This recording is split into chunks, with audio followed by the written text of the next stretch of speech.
Hello people, 365 நாள் ஜேர்னியில் இன்றைக்கி 34வது நாள்.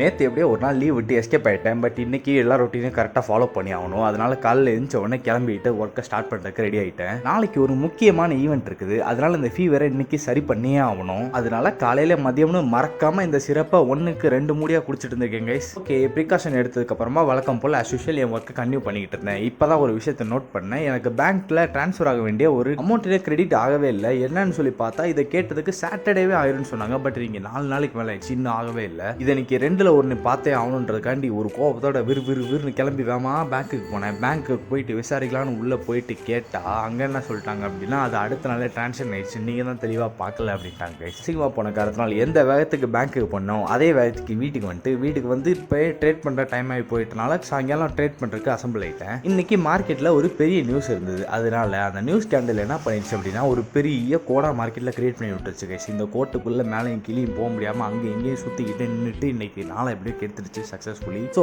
Unfortunately today is also no trading day. Then நாளைக்கு ஒரு முக்கியமான ஈவெண்ட் இருக்குது அப்படின்னு சொல்லியிருந்தேன் இல்லையா. ஸோ அது ரிலேட்டடாக டிஜிட்டல் மார்க்கெட்டிங் டீமோட டிஸ்கஷன் கண்டி போயிருந்தேன் கெஃபேல. ஸோ என்ன பண்ணலாம், எப்படி பண்ணலாம், எந்த டைமில் ஸ்டார்ட் பண்ணலாம், இந்த விஷயத்தெல்லாம் உட்காந்து டிஸ்கஸ் பண்ணிக்கிட்டு இருந்தோம். அங்கே ஒரு 2-3 கிளிப்ஸ் தெரிச்சு. தென் வீட்டுக்கு வந்துட்டு சாப்பிட்டு எனக்கும் ஃபீவருக்கு நடுவில் இருக்க பிரச்சனையை தீர்த்து வைக்கிறதுக்காண்டி இன்னும் 2 மூடி சிறப்பை குடிச்சிட்டு இன்னைக்கு என்னுடைய ஃபைனல் ஃப்ரீ செஷனை கண்டக்ட் பண்ணியிருந்தேன். இதை முடிக்கிறதுக்கே நைட் இப்போ மணி 12:30 ஆகிப்போச்சு. தென் போன மாதம் இங்கே என்னை வந்து பார்த்துட்டு போனேன் என் தம்பி. இன்னைக்கு திருப்பி ஊருக்கு ரிட்டர்ன் ஆகிறான். எதுக்கு அப்படின்னா, நாளைக்கு நான் சொன்னேன் இல்லையா ஒரு ஈவெண்ட் இருக்குன்னு சொல்லி, அதுக்காக தான். அதனால் அவனை பிக்கப் பண்ணுற ஜர்னிக்கு வண்டி எடுத்துகிட்டு கிளம்பி போயிருந்தேன். பரவாயில்ல கேஸ், எதிர்பார்த்ததோட சீக்கிரமே வந்து சேர்ந்துட்டான். நைட்டு ஒரு 1 மணிக்கெலாம். சரி ஓகே, இதோட இங்கே vlog முடிச்சுக்கிறேன். நாளைக்கு பார்ப்போம்.